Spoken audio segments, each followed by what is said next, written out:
Okay, I just got my client ranked #1 in Google for 366 keywords, and in this video, I'm going to show you exactly how I did that. So before I dive into exactly how I did it, here's just a snapshot of the keywords and just kind of the situation there. So it's 366 keywords. According to SEMrush, it's about 14,000 traffic per month. SEMrush is never perfect here. This number, the real number is actually a little bit more than 14,000, but it's actually pretty close in this situation. Keywords, so a lot of it was around swimwear, so swim dresses, plus size swim dresses, bikini swim dresses, different keywords like that. So we really leaned into a specific category that was working really, really well for us. And then things really snowballed and piled on. So I'm going to show you this in just a second of how you can do that. So the strategy here. So I'm going to talk about topical authority here. So super important in SEO. And I think it gets talked about quite a bit, but I still think it's not talked about enough. So the best way to do this is start off by determining where you already have topical authority. So the best way to do this is look at what kind of pages you actually get traffic to, and this is organic traffic. And then also look at the pages that you have backlinks to. And then what you need to do is, at least what I did for this brand, is I just looked at those pages and really tried to understand the trends, because you can start to see maybe you have 50% of those pages that are bringing in traffic are on a very specific category.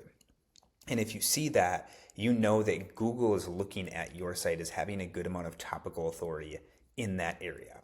So when you see that, that's something you really want to lean into, because you're already doing something right that Google likes, and it's so much easier to build on something that you're doing well than to just kind of take a random topic that you don't have any topical authority on and try to build up from there. So what you're going to do is when you see that you have when you see the pages that are getting traffic and you see the pages that are getting backlinks, you're probably going to notice that trend. You're probably going to notice like, oh, hey, a really good chunk of my pages are in this topic. Once you see that, lean into that. Then the next step is figure out the actual keywords you want to target. So we'll just use the example of swim dresses. So you're going to want to have a parent category for swim dresses. That might be out of reach for your brand, but then what you want to do is you want to target keywords that are more specific than that as well. And you're going to create subcategory pages for those. So you're going to create subcategory pages for just more specific keywords like plus size swim dresses, black swim dresses, sleeveless swim dresses. So you're going to create all sorts of those category pages that target more specific keywords. And then what it's going to allow you to do is it's going to allow you to bring in traffic to those specific keywords that are not as competitive. You're going to have a really good chance at ranking for those. And once you start bringing in traffic for all of those subcategories, you're starting to build up your topical authority even more. And then your parent category is actually going to rank better too. So you can really see how the snowball effect really comes into play here, which is really cool. It's a really fun thing once you get the ball rolling there. So the next step is, once you have those pages created, you want to do basic on-page optimization. Nothing fancy here. Basically what I did, keyword in the title tag, keyword in the meta description, made sure H1 had the keyword. And then I also made sure the category page had content. So just add content underneath the products, include the keyword in some of the headings there, just 2 to 3 paragraphs right there. And then you're good to go as far as on page. Like I said, nothing crazy. Internal linking. So this is super important. Another thing that I don't think is talked about enough, because it just has such a drastic impact if you do this right. So what you want to do then is you kind of have your topic that you're dialed in on. And so in this example, we use swim dresses. So you've got your swim dresses parent category. You've got subcategories underneath that.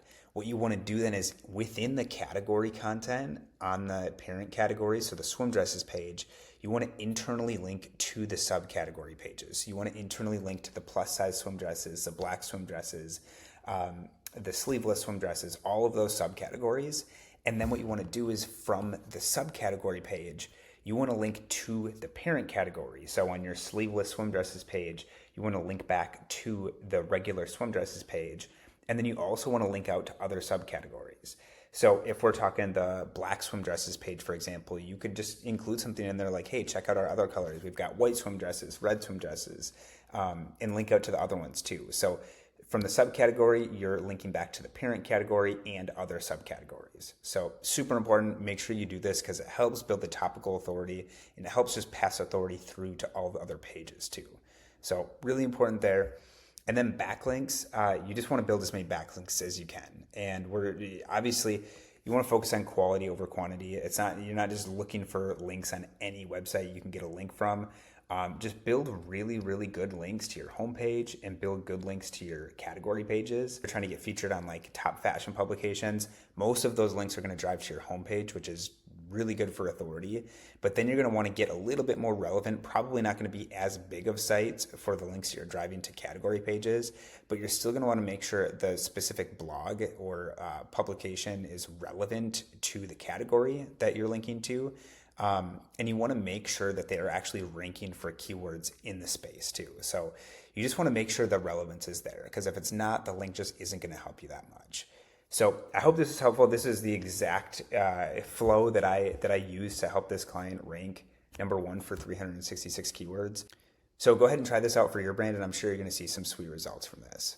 And if you have a fashion brand and you want me to just do this for you, I'll go ahead and leave a link in the description where you can book a call with me to see if we'd be a good fit to work together.